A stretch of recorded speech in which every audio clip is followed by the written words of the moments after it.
Assalamualaikum warahmatullahi wabarakatuh. Selamat pagi untuk semua sahabat pendengar IKIM FM. Tak kira di mana anda berada, alhamdulillah. Waktu ini kita bersiaran untuk tarbiyah musim baru di bulan di tahun 2019. Alhamdulillah. Dan hari ini kita akan bersama dengan Ustazah Isfadiah Dusuki di Konti IKIM FM. Assalamualaikum Ustazah. Waalaikumsalam warahmatullahi wabarakatuh. Lama tak bergelanggang bersama Ustazah kan? Yati sihat ya? Alhamdulillah. Dan Ustazah dari dulu sampai sekarang macam inilah Ustazah kan. Masya Allah. Terima kasih banyak Ustazah hadir ke Konti pada hari ini. Dan Ustazah sangat sinonim sebenarnya dengan pendidikan awal kanak-kanak. Dan tarbiyah hari ini memang nak pukul hati semua. Untuk bukan pukul, pupuk pupuk hati semua supaya kita lebih cakna dengan anak-anak kita, insya-Allah. Sebab apa? Sebab anak-anak itu adalah hadiah pemberian daripada Allah Subhanahu Wa Taala. Jadinya tajuk kita hari ini memang itulah tentang anak, hadiah daripada Allah, kurniaan Allah Subhanahu Wa Taala. Mungkin sebagai mukadimah kita nak berikan sebagai pencerahan awalan untuk rakan-rakan pendengar kita. Silakan Ustazah. Bismillahirrahmanirrahim. Assalamualaikum warahmatullahi wabarakatuh. Alhamdulillah wassalatu wassalam ala Rasulillah wa ala alihi wa sahbihi wa mawalah. Rabbi shrah li sadri wa yassir li amri wahlul 'uqdatam min lisani yafqahu qawli, amma ba'd. Pertamanya nak ucapkan terima kasihlah pada Yati untuk menjemput, nak cari tarikh kan untuk kita bersama-sama bergelanggang Yati kan. Sedap bahasa tu. Dan seterusnya kepada sahabat pendengar yang dikasihi, yang dirahmati oleh Allah. Alhamdulillah hari ini kita kembali bersama-sama kita nak membincangkan satu tajuk, iaitulah berkenaan dengan anak ini sebagai hadiah. Dan ini ada dalam skop tarbiyatul aulad. Jadi kita nak memahami ataupun kita nak menghayati tentang tarbiyatul aulad ini. Jadi pertamanya kita kena tahu tentang status anak-anak itu di mata kita. Dan memang benar bahawa bila kita nak membesarkan anak-anak ini, kita tak boleh nak membesarkan seorang-seorang, dan kita sangat memerlukan bantuan daripada Allah Rabbul Izzah. Lebih-lebihlah lagi pada zaman sekarang ini yang kita rasa sangat mencabar dan kita pun tak tahu, sebab zaman ini zaman yang sentiasa cepat perubahan dia. Zaman yang banyak sangat maklumat-maklumat dan informasi-informasi yang kadang-kadang kita tak tercapai, anak-anak kita dah capai dulu. Jadi dalam hal ini saya kira Rasulullah sallallahu alaihi wasallam merupakan penyelamat kita lah. Walaupun 1400 tahun yang lalu dia telah meninggalkan kita, tapi pengajarannya itu sangat-sangat evergreen, atau dengan kata lain sesuai pada masa-masa bila pun, pada mana-mana zaman pun.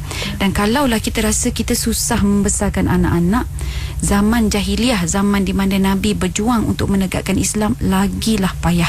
Jadi kita kena ingat macam tu untuk naikkan semangat kita dan juga motivasikan diri kita je. Bila kita rasa macam susah, kadang-kadang kita rasa putus asa, kita rasa tidak ada harapan untuk membetulkan, membimbing anak-anak kita ini. Tapi kalau kita fikirkan zaman Nabi dulu, tak ada orang yang dirujuk, tak ada nabi, tak ada reference, tak ada sumber rujukan Al-Quran pun tak ada lagi pada zaman Nabi. Dan selepas Nabi dilantik menjadi Rasul kemudiannya baru Al-Quran itu diturunkan Jadi di sinilah kita lihat perbezaan antara zaman jahiliah dan zaman kita hari ini. Jadi kita pujuklah diri kita supaya kita sentiasa kuat. Kita hari ini walaupun banyak cabaran pun, kita ada Al-Quran, kita ada sunnah Nabi Cumanya kita perlu peruntukkan masa untuk dua mukjizat ini iaitulah kalamullah dan juga hadis-hadis baginda Nabi Muhammad sallallahu alaihi wasallam. Jadi tuan-puan, saudara pendengar yang dikasihi, saya menyeru agar kita sama-sama mengambil kesempatan ini untuk bermuhasabah. Bermuhasabah apa Pertama tentang cara pengasuhan kita kepada anak-anak kita, kemudian tentang layanan kita kepada anak-anak kita, dan bagaimana cara, teknik atau kaedah pendidikan kita terhadap anak-anak kita. Jadi yang pertama sekali yang perlu kita hadamkan dalam diri kita itu adalah siapakah anak di sisi kita. Apa makna anak pada kita? Betul Yati kan. Jadi kadang-kadang kita nampak anak ini macam kita punyalah. Binti kita kan kita lahirkan kot kalau ibulah kan. Ya betul. Gender mesti genetik kita juga kan. Jadi dalam satu surah ini bernama Asy-Syura surah Asy-Syura ayat 49 hingga ayat yang ke-50. Jadi Allah sebutkan bahawa anak-anak ini adalah anugerah daripada Allah. Anak-anak ini adalah hadiah daripada Allah. Anak-anak ini adalah pemberian daripada Allah. Dan Allah yang menentukan siapa yang dapat anak. Ada anak lelaki, ada anak perempuan, ada anak dua-dua lelaki dengan perempuan, ada yang kembar-kembar, ada yang tak dapat anak langsung.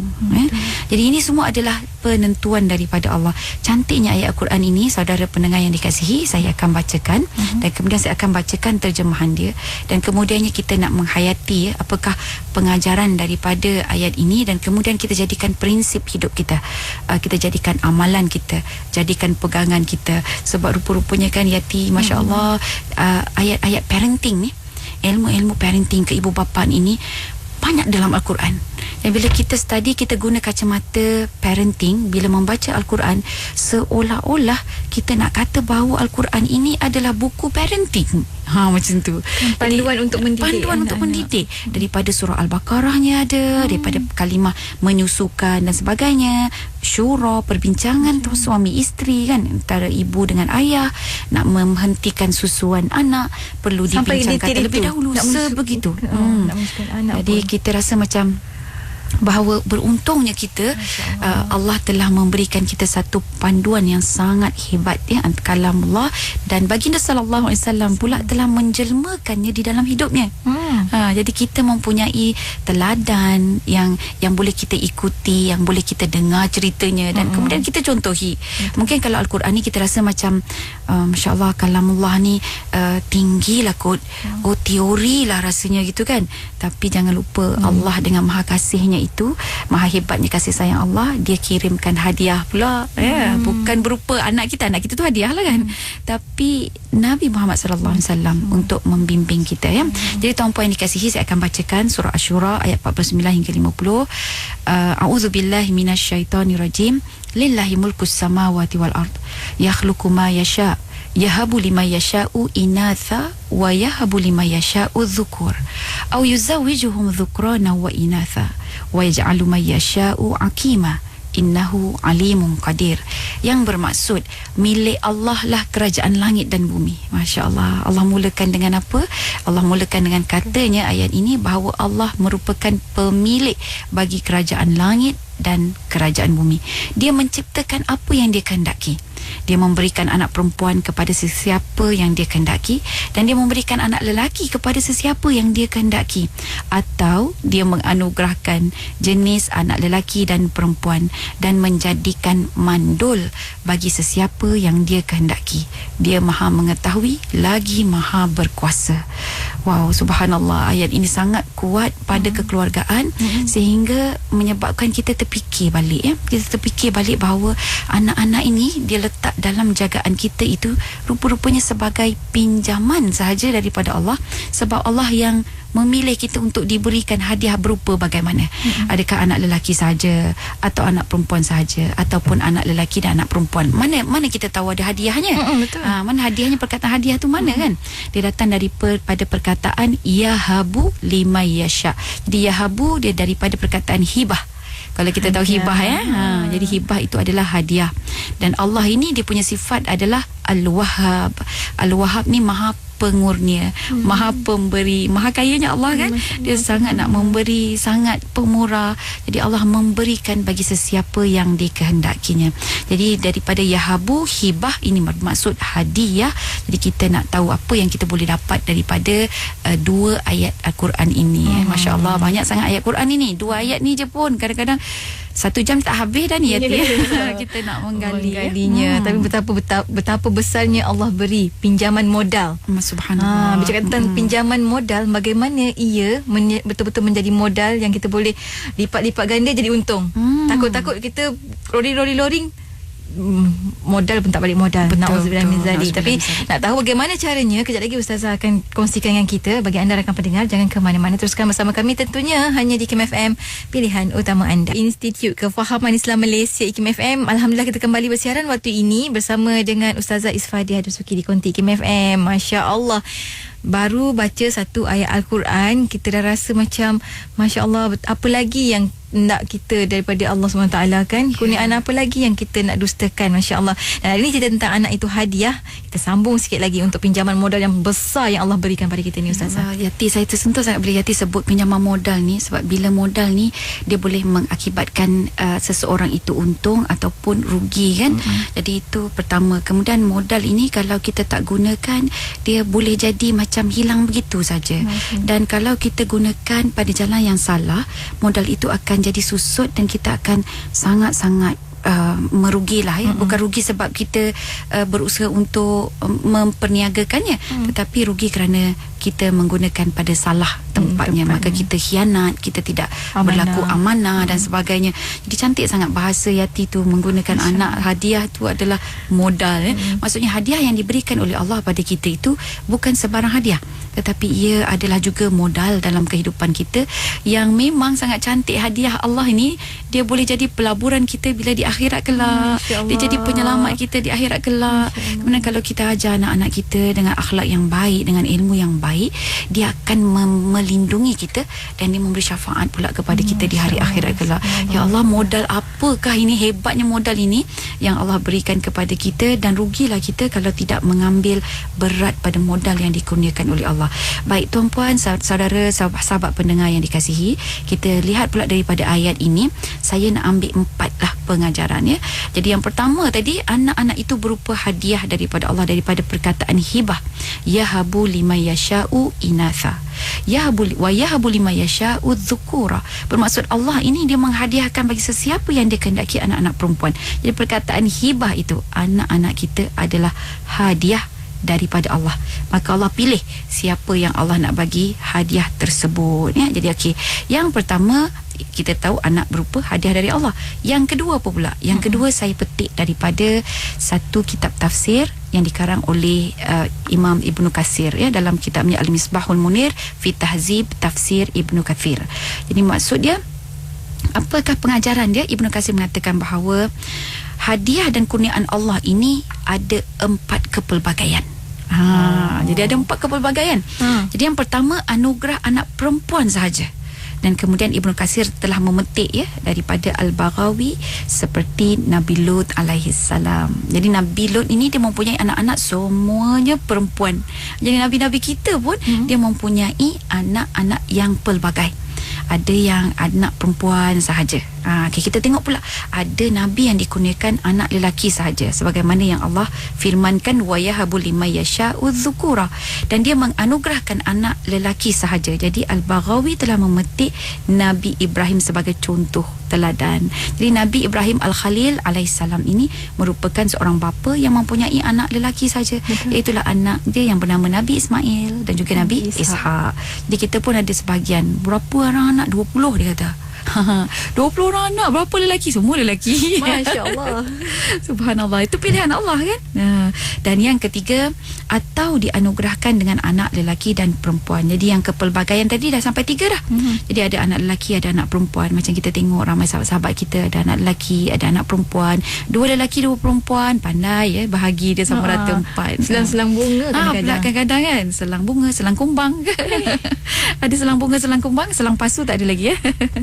Okey, dan kemudiannya yang keempat, wa yaj'alu may yasha'u aqima, dan Allah menjadikan sesiapa yang Allah pilih, may yasha' tu pilihan Allah kan, aqima mandul.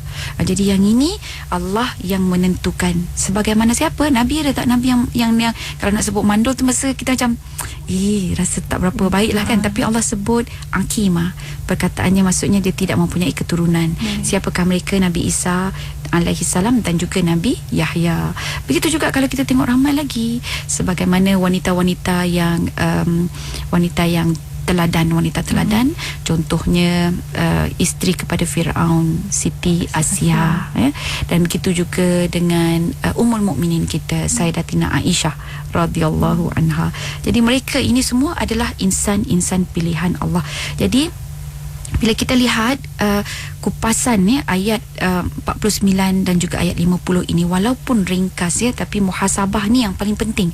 Kita harus bermuhasabah bagaimanakah kita boleh membangunkan, memunculkan ayat ini sebagai prinsip kehidupan kita, sebagai pembimbing dalam kehidupan kita, sebagai pendidik jiwa kita dan juga pembentuk hidup kita. Jadi cantiknya hidup kita kalau dibentuk Al-Quran, cantiknya hati kita ini kalau mempunyai kesan dan pengaruh daripada Al-Quran ya.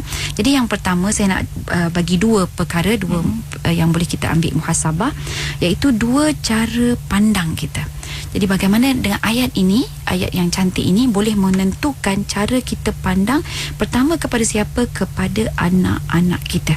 Jadi yang pertama, bila kita tengok anak-anak kita tu yang bulat matanya, yang tembam, ya Allah. Terus bayang anak-anak. Kat sekolah ke sekarang anak-anak, doakanlah. Jadi saudara sahabat pendengar yang dikasihi, cuba kita renungkan ya, kalau tu tengok, ambil gambar dia tu, kita tengok kan, kita pandang dia, lepas tu kita tarik nafas, sebutlah dalam jiwa kita, dalam hati kita bahawa inilah dia hadiah daripada pemilik seluruh alam. Inilah hadiah daripada pemilik seluruh alam. Jadi kalau kita sebut berkenaan dengan hadiah, walaupun ialah hadiah ni kita tahu dia satu benda yang sangat-sangat bernilai ya. Jadi kalau kita sebut modal lagi lah, tak nak hilang modal, kita nak untung kan. Jadi kalau hadiah ni memang sangat-sangat bernilai, walaupun bila tengok anak tu dia hadirnya berbeza ya, sebab kadang-kadang kita ni tak ada anak. Tapi ingat, kita ada anak saudara, kita mungkin ada anak didik kita ya. Jadi anak-anak ini mungkin daripada sudut perspektif bila dia datang dalam hidup kita sebagai keturunan kita. Jadi lahirnya anak itu dalam bentuk biologi, kita sendiri merasakan kesakitan melahirkan anak tersebut. Anak-anak juga boleh diistilahkan anak-anak saudara. Anak-anak saudara kita tu kalau balik dah, ya Allah, kalau datang rumah kita tuan-puan, boleh tengiang-ngiang lagi tak suara diorang, Masya Allah. Rasa serius macam rasa cuti sekolah tu riuh sungguh ya. Okey, dan kalau kita jumpa dia dengan kerenahnya banyak lah, dengan bertanya banyak lah, permintaan banyak lagi lah kan. Dan percayalah, kita akan rasa kehilangan, kita akan miss, kita akan kehilangan, yang merindui masa tersebut. Kalau dia dah besar nanti, tak ada lagi dia terhegeh-hegeh tanya kat kita kan. Mungkin dia akan jarak dengan kita, sibuk mungkin dengan gadget dia ke, dengan dunia dia dan sebagainya kan. Okey, begitu juga anak mungkin boleh jadi anak tiri, sebab kita berkahwin dengan pasangan kita yang telah mempunyai anak, atau kita menyusukan dia dan anak itu menjadi anak susuan pada kita. Dan begitu juga mungkin anak menantu kita, anak kita bawa anak orang balik ke rumah kan, memperkenalkan kita, dan itulah dia punya, orang kata the other half ataupun pasangan dia, jadi itu menantu kita tu, itu hadiah. Betul. Itulah ada hadiah. Dan begitu juga tadi anak didik kita, anak murid dan sebagainya. Jadi tak kira lah bagaimana kategori anak mana, tapi mereka semua anak-anak kita. Betul ya sahabat pendengar sekalian, sebab kalau kita tengok balik sejarah baginda Nabi Muhammad SAW menghidupkan parenting ini, keibubapaan dalam zaman baginda, Nabi Muhammad SAW mempunyai prinsip yang sangat jelas. Anak orang anak dia. Jadi anak para sahabat itu juga adalah anak dia. Sahabat-sahabat kecil itu semua adalah anak-anak dia, termasuk cucu dia adalah anak dia juga, macam Hasan dan Husain ya, ada dalam kitab prophetic parenting itu. Hasan dan Husain ini sayang sangat dengan baginda sallallahu alaihi wasallam, kerana terlalu sangat sayang dengan baginda sallallahu alaihi wasallam, dia memanggil Nabi Muhammad sallallahu alaihi wasallam sebagai ayahku. Lepas tu bila sebut pula ayah dia sendiri, iaitulah Sayyidina Ali radhiyallahu an, bila panggil ayah dia, Husain panggil ayah dia, dia kata itu ayah Hasan. Hasan pula panggil ayah dia, itu ayah Husain. Masya-Allah.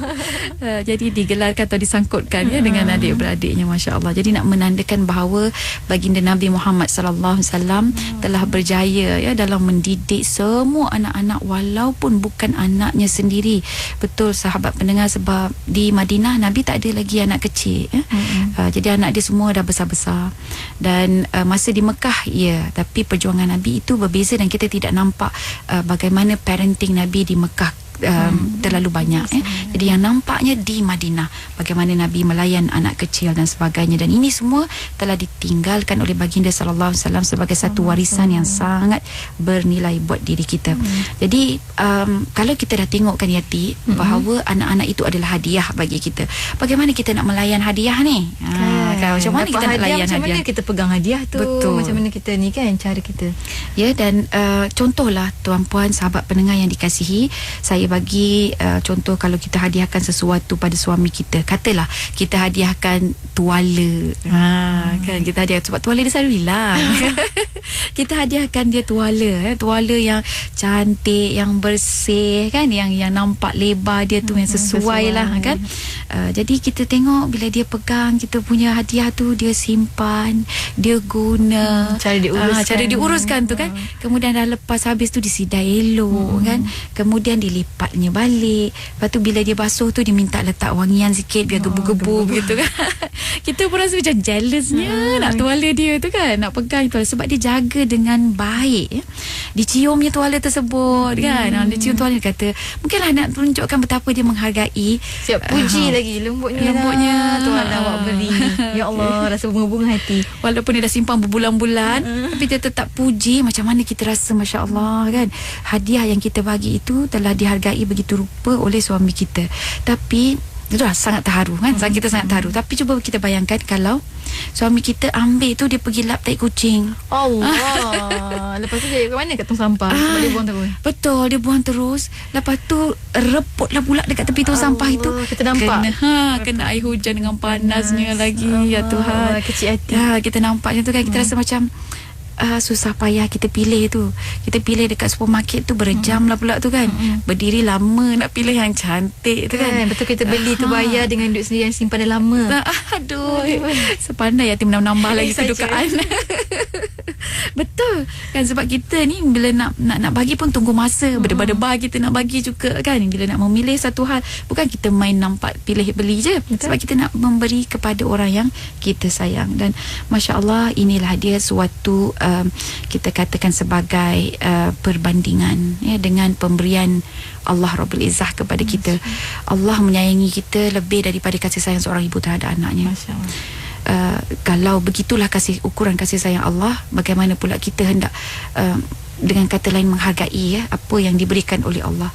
Sebab itu Allah menyuruh kita untuk sentiasa bersyukur, ya. Jadi bila kita terima hadiah, kita kena terima dengan syukur, dan syukur itu ada caranya, ya. Dan Allah sebut la in syakartum la azidannakum, ya, itu dalam surah Ibrahim ayat ke-7. Sesungguhnya jika kamu bersyukur, Allah akan tambah nikmat buatmu. Jadi tu yang dapat tuala baru tu, bila kita tahu dia macam mana jaga gitu, kita lagi rasa nak beli je tuala yang lain. Macam tu dia, kan. Rasa macam tak ralat lah. Bukan menjadi satu kesalahan kalau kita nak membeli tuala yang lain ataupun barang-barang yang lain, sebab dia pandai jaga, dia pandai urus dan sebagainya. Jadi bayangkanlah kalau tuala itu anak, ya. Jadi anak kita tu macam tu. Jadi kalau anak kita jaga dengan baik, bagaimana agaknya pandangan Allah terhadap kita. Dan kalaulah anak itu terjaga dengan tidak terjaga, macam sebagaimana tuala yang dibuang tepi tong sampah itu, dengan berselepat najis kucing dan sebagainya, tidak dibasuh lah pula, ya, reput di cuaca panas dan hujan. Dan di sinilah di mana firman Allah Ta'ala dalam surah Ibrahim ayat 7 kita sambung, wala in kafartum inna azabi lasyadid. Sekiranya kamu ingkar, kamu lupa diri, kamu tidak bersyukur, bahawa ingatlah azabku sangat pedih. Jadi tata cara bersyukur macam mana, Yati, yang kita nak beri, ya, kepada Allah ini. Tata cara bersyukur pada Allah bila dapat anak. Masya Allah, Allah ajar kita lah pula daripada tuntunan dan juga bimbingan baginda Nabi Muhammad SAW. Sebab itu awal-awal lagi perkahwinan kita, ya, sahabat pendengar yang dikasihi, kita kena memilih pasangan kita, pasangan yang baik buat siapa? Bukan buat kita je, buat anak-anak sekali. Kedepannya kita kena berfikir. Kedepannya kita. Jadi tu tanda kita bersyukur. Kan, padahal tak tahu lagi dapat anak ke tidak pun sebenarnya. Betul. Kan. Jadi kita kena memilih pasangan yang baik, sebab walaupun tidak dapat anak secara biologi, nanti dia juga yang akan melayan anak-anak saudara kita. Betul. Dia juga yang akan melayan anak jiran tetangga kita, kan? Dia juga yang akan melayan mungkin anak-anak didik kita ke dan sebagainya, ya. Jadi ataupun mana-mana generasi yang lebih muda. Sebab parenting ini bukan sahaja ibu bapa secara biologi, tetapi parenting itu adalah pembentuk persekitaran, pembentuk sikap dan sebagainya, kan?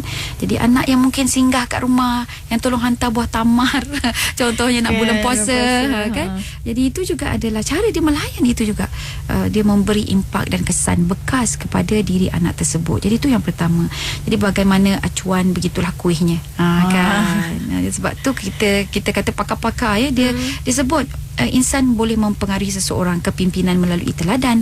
Kalau guru kencing berdiri, anak murid kencing berlari lah pula, kan? Jadi sebab itulah cara kita bersyukur kehadrat Allah dengan mendapat hadiah daripada Allah berupa anak ini adalah memilih pasangan yang baik buat mereka. Yang kedua, Yati, penjagaan anak dalam kandungan. Ada tu dalam Islam. Kan kita kalau nak huraian ni tak sempat dah ni. Kan saya sebut aja, ya. Yang ketiga, azan dan iqamah apabila anak itu dilahirkan. Jadi Ibnul Qayyim Al-Jauzi mengatakan bahawa bila azan dan iqamah ini merupakan satu kalimat pertama, kalimat tauhid yang pertama yang didengari oleh anak. Dan cantiknya kehidupan kita, bila kita lahir, kita diazankan, kita diperkenalkan dengan kalimah tauhid, dan bila kita meninggal dunia juga, itulah kalimah terakhir yang kita sangat-sangat harap kita mendengarnya, ya. Jadi kemudian yang keempat, mendoakan mereka. Jadi ada, bila kita tahu dapat anak baru, itu yang kita baca doa burika fil mauhub wa syakartal wahib wa ruzikta birrah wa balagha asyuddah, yang bermaksud semoga Allah memberkatimu dengan kelahiran anakmu, semoga engkau bersyukur kepada Rabb yang menganugerahkannya, semoga engkau mendapat anak yang berbakti, dan semoga anakmu tumbuh menjadi dewasa. Jadi ini ucapan-ucapan yang sangat cantik, kan? Doa-doa. Kata panjang pula lah Ustazah doa tu. Ada yang pendek sikit tak? Kena ringkas sikit ke, ataupun kata-kata yang baik ke, macam mana? Betul-betul kita sebut barakallah.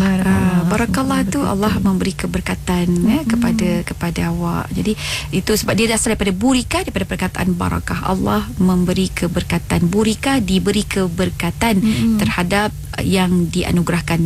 Mauhub maksudnya hibah lah, yang dihadiahkan, kan? Kemudian sangat cantik, wa syakartal wahib, dan engkau telah memberi kesyukuran kepada yang memberikan hadiah.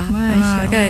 Masya Allah, kalau kita faham kita ingatkan orang untuk bersyukur pada Allah. Betul, sangat tepat, ya. Jadi sebab itulah bila kita mendapat hadiah berupa anak-anak ni, kita kena jaga mereka mengikut tata cara syukur yang dikehendaki oleh Allah.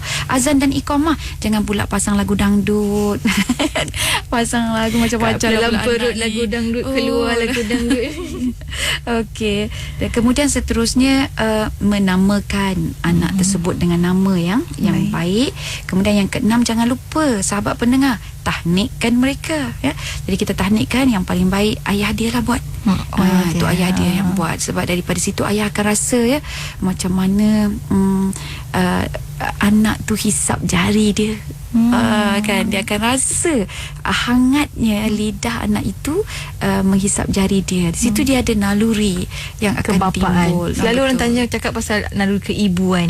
Betul. Ni naluri keayahan. Naluri keayahan. Begitu juga ayah yang benar-benar baik, kan, bila dia azan dan iqamah. Saya pernah nampak ayah dia meleleh air mata dia, Yati, sebab dia tahu anak ini anak yang ditunggu, anak ini nanti-nanti 9 bulan dalam perut. Dia tahu isteri dia pun sengsara juga, kan, bawa perut, kan, nak bawa diri pun tak larat, bawa perut lagi. Masya Allah, itu ayah-ayah yang baiklah. Kemudian jangan lupa kita cukur rambutnya. Cukur rambutnya, dan kemudian rambutnya itu ditimbang dengan timbangan emas, dan nilainya itu disedekahkan. Jangan sedekahkan rambut dia. Masuk dalam tabung. Tak pula, kan? Okey. Jadi dinilaikan dengan timbangan emas, dan kemudian disedekahkan kepada fakir miskin. Masya Allah, ini tata cara kita bersyukur, ya, permulaan, ya, sahabat pendengar, permulaan kita untuk mensyukuri hadiah yang diberikan oleh Allah. Yang ke-8, mengakikahkannya. Jadi bila tadi kita cukur rambut dia, kemudian jangan lupa kita akikahkan dia, dan digalakkan sunat untuk menyapu kepala anak kita itu dengan minyak za'faran, atau kalau tak ada minyak za'faran, minyak zaitun pun boleh, sebab dah cukur, kan, jadi biar masuk kepala kesat juga. yes. Sebab sebab biasa akikah tu akun dia maksudnya memotong, termasuk juga dia mencukur. Jadi biasanya orang buat akikah sekali dengan cukur rambut dia. Okey, dia kena membezakan sebab zaman jahiliah dulu, tengok bagaimana Rasulullah mengajar kita bersyukur dengan anak-anak. Zaman jahiliah dulu dia sembelih juga, sembelih kambing juga. Tapi kemudian darah daripada kambing itu akan dilumurkan ke kepala anak. Dan kemudian Rasulullah SAW telah membasuh jahiliah tersebut. Dia menggantikannya dengan cara yang lebih baik, lebih murni, yang lebih wangi, iaitulah dengan cara Islam. Jadi kita letaklah minyak zafaran. Yang ke-9 mengkhatankannya. Kemudian yang ke-10 memberikan hak waris. Jadi memberikan hak waris ini berderau kita punya jantung kita ni kan. Sebab apa? Hak waris, bila sebut hak waris, dia perlu dibinkan kepada seseorang. Baik. Ni yang kata nak berikan nama tu ke bukan? Bukan lagi. Binkan dia. Jadi nama dia itu satu, tapi dibinkan, memberikan hak waris itu di sini jelas hak-hak dia itu adalah pada ayah dia. Jadi dibinkan pada ayah. So kalau ayah dia dah meninggal dunia, maka keluarga ayah dia pula. Jadi kena perlu perkenalkan. Yang ni saya sebut sahabat pendengar kerana anak-anak angkat lah. Jadi kalau anak-anak angkat itu jangan dipisahkan lah daripada ibunya, daripada keluarganya, sebab dia ada hak waris di situ. Jadi perkenalkan dia dengan ibu ayah dia sebenar, keluarga dia sebenar daripada kecil lagi. Jadi walaupun memang dalam hati kita rasa kadang anak aku ni Kang dia ikut balik keluarga dia, dah besar nak ikut semula mak ayah dia semua, macam mana kan. Tapi jangan risau sebab kita tahu anak-anak ini bijak. Bila kita yang mendidik dia, kita yang mengajar dia dan sebagainya. Itu Allah yang betul. Kan? Jadi kita ini sebagai insan yang menjaga, yang Allah pinjamkan buat sementara, maka dia berupa hadiah, maka jangan pegang jadi milik kita. Dia adalah milik Allah. Sebab kalau jadi pegang milik kita tu yang akan datang hasad, dengki, penyakit-penyakit hati dan sebagainya, sebab dia milik Allah tu. Okey, dan kemudian menyusukannya. Jadi menyusukannya termasuklah jaminan nafkah tadi. Sebab ada ibu yang mungkin tidak mampu untuk menyusukan. Jadi mungkin disusukan dengan ibu-ibu susu yang lain. Itu pilihan pertama lah. Kemudian barulah pilih mana-mana susu formula dan sebagainya. Tapi ada jaminan nafkah. Jadi jaminan nafkah itu memang banyak sangat dia punya huraian dia, tapi itu bukan yang kita nak sentuh. Tapi kita panggil apa ni? Ini pengajaran daripada ayat yang kita sebut tadi, daripada surah Asy-Syura ayat 49 hingga 50. Kemudian apa lagi? Yang ke-8, menyayangi anak. Sayang itu pun termasuk dalam hak-hak anak dan tanda kita syukur kepada Allah. Syukur pada Allah. Dan bila kita mensyukuri pemberian Allah ini, kita kena sayang hadiah tu. Sayang anak ini yang saya nak sebut lebih-lebih ni. Sayang. Kita kena menyayangi anak kita walaupun anak itu anak zina. Walaupun anak itu bukan apa orang kata tu, tidak jelas lah, tak sah taraf, anak tidak sah taraf. Jadi kita perlu menyayangi anak tersebut. Sebab yang ini berlaku pada zaman Nabi Muhammad SAW, di mana seorang wanita dia mengaku dia melakukan zina kan. Jadi bila jumpa dengan Nabi arahkan dia balik sehingga dia melahirkan anak tersebut. Kemudian dah melahirkan anak itu, jumpa dengan Nabi kata susukanlah anak tersebut. Jadi sampailah anak tu pandai makan roti. Maksudnya umur berapa tahun kalau dah makan roti hampir lah begitu kan, 2 tahun. Sebab dia menyusukan itu 2 tahun.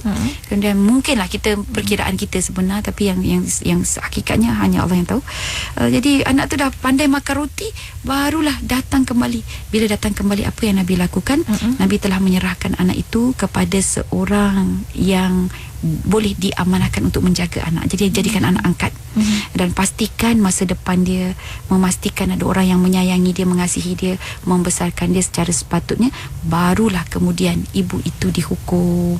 Masya-Allah. Tak apalah, kasih sayang. Itu tanda kasih sayang kan. Kalau nak boleh je time-time tu juga hukum. Betul kan. Dan bila ibunya yang melakukan dosa itu pun Rasulullah sayang seumpama itu, apatah lagi anak itu memang sangat-sangat sepatutnya mendapat kasih sayang. Wa'imah anak zina tadi macam Ustazah katakan tadi. Dan kita akan berhenti rehat ketika tu antara butir-butiran. Ambil, hadam betul-betul apa yang Ustazah dah berikan tentang tata cara kita nak bersyukur. Itu dah cukup bersyukurkah kita sebenarnya? Dan lepas ni kita akan kembali dengan sambungan sikit lagi bersama dengan Ustazah. Untuk anda jangan ke mana-mana, teruskan bersama kami minit-minit seterusnya bersama Menerusi Tarbiyah, cerita tentang anak itu hadiah bersama dengan Ustazah Isfadiah. Banyaknya hari ni. Masya Allah, terima kasih banyak Ustazah. Tadi dah beri pencerahan bagaimana kita perlu bersyukur. sebenarnya wajib lah kan ustazah kan, Allah beri, bersyukurlah dengan hadiah yang sangat besar nilainya, iaitu seorang anak. Bukan seorang, banyak-banyak anak pun. Banyak anak lah, anak. Betul, dan kita nak teruskan lagi ustazah untuk kongsian kita. Ya, daripada ayat tadi, iaitulah surah Asy-Syura ayat 49 hingga 50 yang kita bincangkan tadi, sahabat pendengar, itu cuma pengajaran yang pertama sahaja. Jadi saya tadi janjikan ada 2 muhasabah daripada ayat ini yang kita boleh ambil. Sekarang kita pergi kepada yang kedua pula. Jadi yang kedua, ayat ini mengajar kita untuk menentukan cara pandang kita kepada pasangan-pasangan yang berkahwin, yang mempunyai anak. Maknanya kita orang luar yang kita lihat sahabat-sahabat kita, mungkin rakan sebaya kita, kan, rakan sepejabat, rakan sepejabat dan sebagainya. Tadi yang pertama, ayat ini membetulkan cara kita pandang anak tersebut. Okey, sebagai hadiah, sebagai modal, sebagai amanah dan sebagainya, dan mensyukuri pula tu dengan kaedah yang telah Allah berikan. Yang kedua pula, cara pandang kita kepada pasangan-pasangan suami isteri, ya. Jadi bila berkenaan dengan anak-anak ni, dia kadang-kadang boleh timbul fitnah, tau. Sebab apa? Sebab Allah berfirman, zuyina linnasi hubbus syahwat minan nisa wal banin wal qanatiril muqantarah ila akhiril ayat. Jadi Allah telah menghiaskan kepada seseorang itu supaya ada rasa kecintaan ataupun syahwat kepada kaum wanita dan anak-anak. Begitu juga hingga akhir ayat dia lah terjemahan. Jadi perkataan yang saya nak tekankan di sini adalah anak-anak. Jadi anak-anak ini juga sumber perhiasan, anak-anak ini juga sumber syahwat, sumber fitnah, sumber hasad, sumber kebanggaan dan sebagainya. Sebagaimana lelaki yang suka melihat wanita, yang suka kepada kaum wanita. Begitu juga mungkin kita ni suka kepada anak-anak. Betul tak Yati, kalau tengok anak tu comelnya, ya Allah geramnya, kita kata kan. Betul. Daripada jauh lagi rasa nak cubit aja. Anak siapa ni, tolonglah kan. Jadi kan nampak baby kecil-kecil, muka macam mana pun kita rasa sayang sangat dengan anak-anak tersebut, ya. Jadi itu adalah satu perasaan dan naluri yang memang saja Allah campakkan pada kita, ya. Jadi bila begitu kita lihat pasangan-pasangan yang berkeluarga ni, kadang-kadang mereka tidak mendapat anak. Kadang-kadang mereka mempunyai anak lelaki saja. Jadi cara pandang kita kepada mereka ini haruslah melihat bahawa inilah insan-insan pilihan Allah. Insan-insan pilihan Allah, ya. Contohnya Nabi Isa dengan Nabi Yahya, ini adalah keluarga yang tidak ada anak. Dia adalah individu yang tidak mempunyai anak. Asyah alaihissalam dan alaihassalam, begitu juga Sayyidatina Aisyah radhiyallahu an. Begitu juga dia ini adalah wanita-wanita yang tidak mempunyai anak.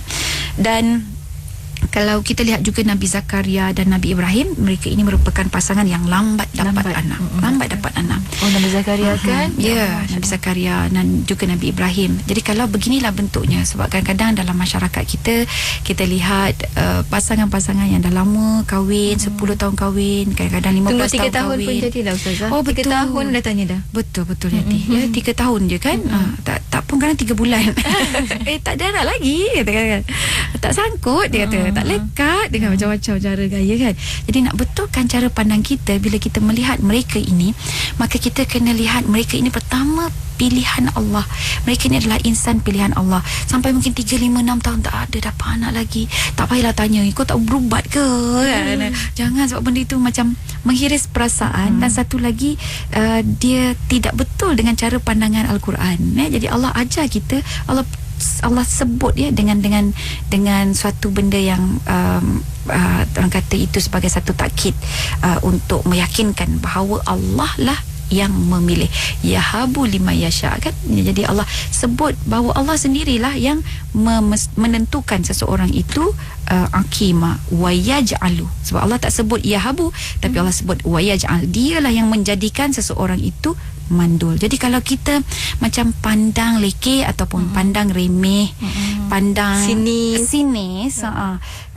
kita seolah-olah sinis juga, lekeh juga kepada Allah Rabbul Izzah. Jadi sebab dia itu dalam keadaan dia begitu, itu semua adalah kurniaan dan juga keizinan Allah Rabbul Izzah. Jadi kalau misal kata kita nak elakkan pandangan sinis ni, Yati, macam mana kita nak buat, ya, sahabat pendengar? Macam mana nak buat? Sebab kadang-kadang dia pandangan sinis ni dia jahat, tau.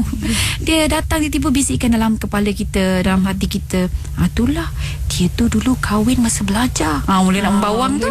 Membawang kadang membawang dengan diri sendiri, Yati. Monolog sendiri-sendiri. Kan, monolog sendiri. Itulah kahwin masa belajar tu sebab dia makan pil perancang tu yang jadi dia mandul dalam hati kita pula, kan.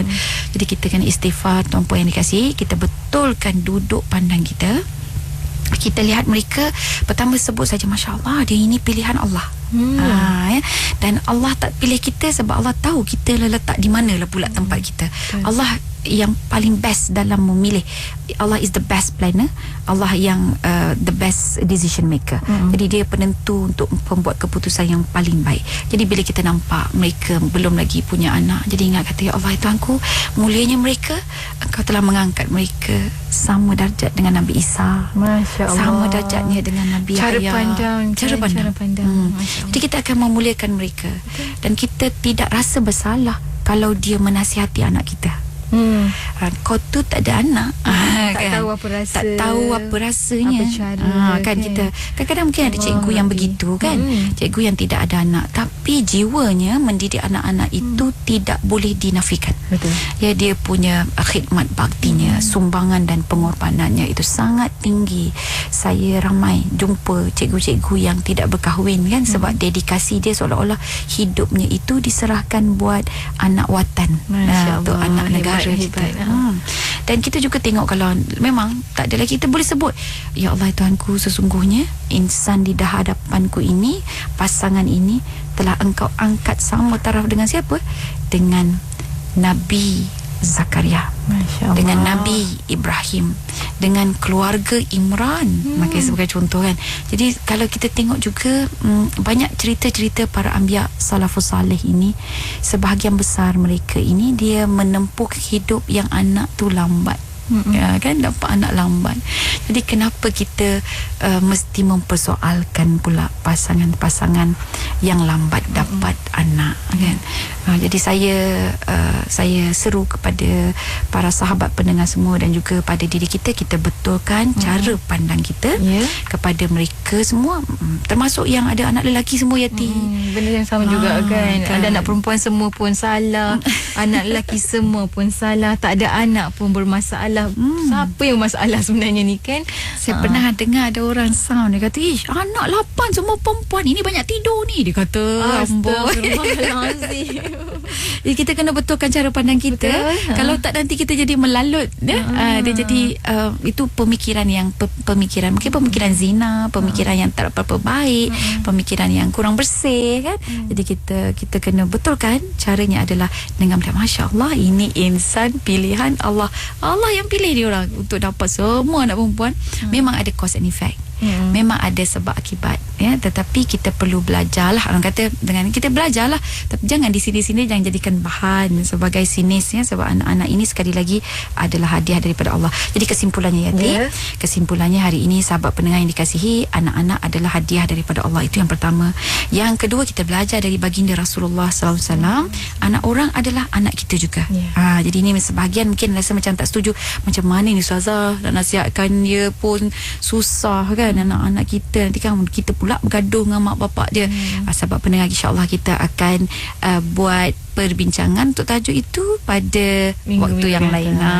Okey, anak-anak ini ada pemilik yang sebenar. Siapa pemilik yang sebenar? Allah. Jadi bila dia ada pemilik yang sebenar, walaupun dia binkan pada pasangan kita, pada ayahnya, tapi dia ada pemilik yang benar-benar hakikatnya pemilik sebenar, iaitulah Allah. Jadi kalaulah ada pemilik yang sebenar, maka pergi ke kesimpulan yang keempat, kita perlu melayan dan mengasuh anak ini mengikut apa yang dikehendaki oleh pemiliknya. Jadi pemilik dia nak apa? Dia nakkan Al-Quran dan apa yang diajar oleh baginda Rasulullah SAW itu berada dalam didikan anak-anak kita.